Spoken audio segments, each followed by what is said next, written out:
Ele andava de um jeito bem característico, sabe? Os quadris balançavam, um andar bem feminino.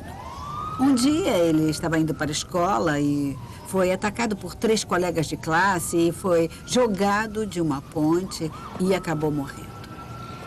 A questão que aquela comunidade teve que enfrentar, e também toda a mídia que cobria o evento, foi até que ponto o caminhar de alguém, o jeito de andar de alguém pode gerar o desejo de matar essa pessoa. É isso, sabe? Isso me faz pensar sobre caminhar de um jeito diferente. Sabe, caminhar pode ser algo perigoso. Acabei de me lembrar que na infância, quando eu andava, diziam que eu andava como um macaco. Ah. E eu acho que, para muitas pessoas deficientes, a violência, até mesmo o ódio acaba surgindo por lembrarmos as pessoas de que o nosso corpo vai envelhecer e vai morrer e... Sabe, de certa forma eu me pergunto, pensando no comentário do macaco, se também é um nível de... Isso foi só um pensamento que me ocorreu agora, mas é um tipo de... Onde fica o nosso limite como ser humano e o que se torna desumano, sabe? Isso me faz pensar se as pessoas eram antievolutivas. Talvez eles fossem criacionistas. Bom, sabe? Qual o problema de termos semelhança com o macaco? O macaco sempre foi meu bicho preferido. Então, para falar a verdade, muitas vezes foi um elogio. Exatamente. Mas e quando, naqueles momentos intermediários, sabe... meio homem, meio mulher, ou meio morte, meio saúde, quando você ainda é considerado humano? Bom, para mim, o que está em jogo aqui é realmente de repensar o ser humano como um local de interdependência. Uhum. E eu acho que quando você entra na cafeteria, tá bom, voltando a esse assunto mais uma vez, e você pede um café ou até mesmo pede ajuda com o café, você na verdade está levantando a questão, nós vivemos ou não em um mundo que auxiliamos uns aos outros? Nós ajudamos ou não uns aos outros nas necessidades básicas? As necessidades básicas devem ser entendidas como uma questão social e não apenas minha questão individual ou sua questão individual. Portanto, há um desafio ao individualismo que ocorre no momento em que você pede ajuda com xícara de café. E torcemos para que as pessoas levantem e digam, sim, eu também vivo num mundo no qual eu entendo que precisamos uns dos outros para lidar com nossas necessidades básicas. E eu desejo organizar um mundo político e social com base nesse reconhecimento.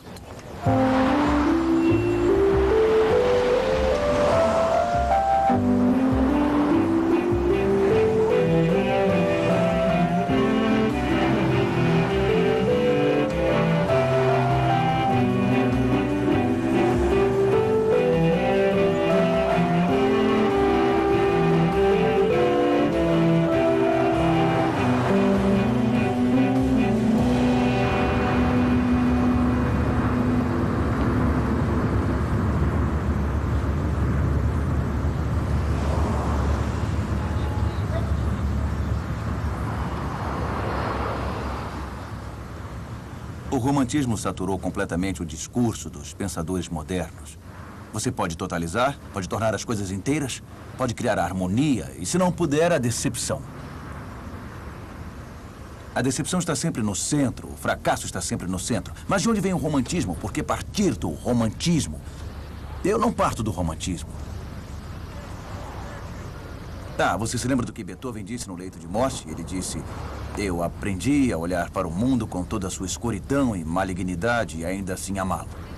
Isso não é Beethoven romântico, esse é o Beethoven dos quartetos de cordas 131, o melhor quarteto de cordas que já foi composto, não só na música clássica, mas sem dúvida é uma forma europeia, portanto Beethoven é o grande mestre. Mas voltando aos movimentos, não existe totalidade romântica a ser abalada como nas primeiras composições de Beethoven. Ele abriu mão disso. É quando surge Chekhov, é quando surge o blues, é quando surge o jazz. Acha que Charlie Parker se preocupa em manter uma harmonia? Ele não está nem aí para harmonia, ele quer mergulhar na dissonância, mergulhar nas notas do blues. Claro que consegue harmonia com algumas intervenções aqui e ali, mas por que começar com essa obsessão pela totalidade? E se você não consegue, fica decepcionado. E resolve beber, e vem a melancolia, e blá, blá, blá, blá, blá. Não, sabe, o blues, meu tipo de blues, começa com uma catástrofe, começa com um anjo da história, na tese de Benjamin. Ele começa com as pilhas, os escombros, uma pilha sobre a outra, e esse é o ponto de partida. O blues é a catástrofe pessoal expressa liricamente.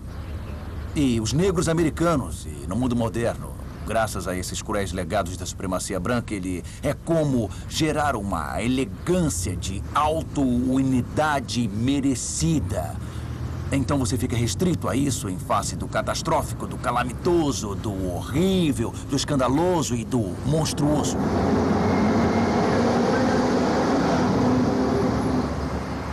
Mas parte do problema é que quando você tem um projeto romântico, você fica muito obcecado com o tempo como perda e o tempo como ladrão. No entanto, como cristão tchecoviano, eu quero enfatizar também o tempo como um dom e o tempo como um doador. Portanto, sim, é um fracasso, mas quão bom é esse fracasso? Fizemos coisas maravilhosas, Beckett disse, tente de novo, fracasse melhor. Mas por que chamar de fracasso?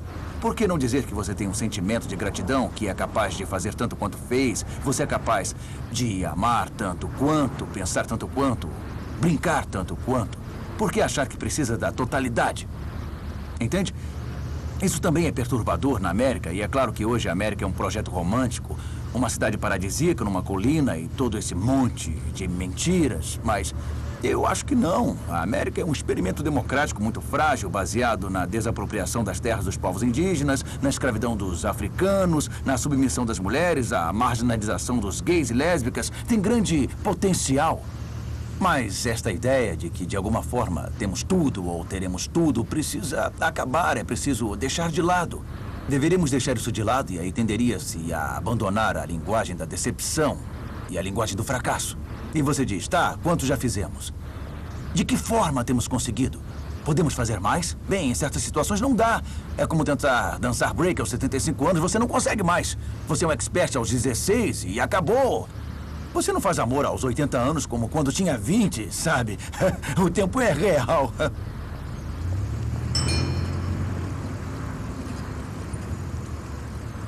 Então, a pergunta que não quer calar. Essa ideia de vida com significado, é dever da filosofia falar sobre isso? Sobre vida com significado? Como ter uma vida com significado. É relevante? Quer dizer, seria uma pergunta apropriada para um filósofo? Não, eu acho que sim. Acho que o problema do significado é muito importante. O niilismo é uma mudança séria. A falta de significado é um desafio sério. Até ver sentido na falta de significado é em si uma espécie de disciplina e realização. Mas o problema é que você nunca alcança, entende? Não é um alvo ou fim, ou um telos imóvel estático.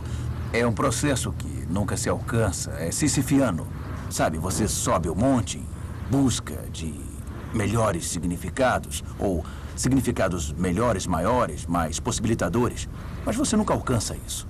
E, nesse sentido, morre sem ter conseguido ter o todo na linguagem do discurso romântico.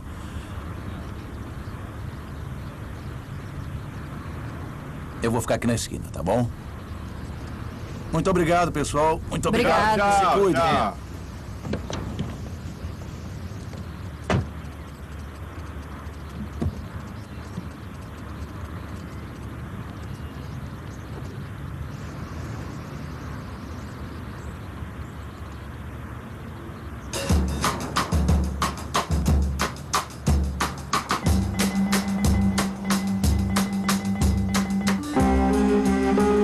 Versão brasileira Áudio News Rio.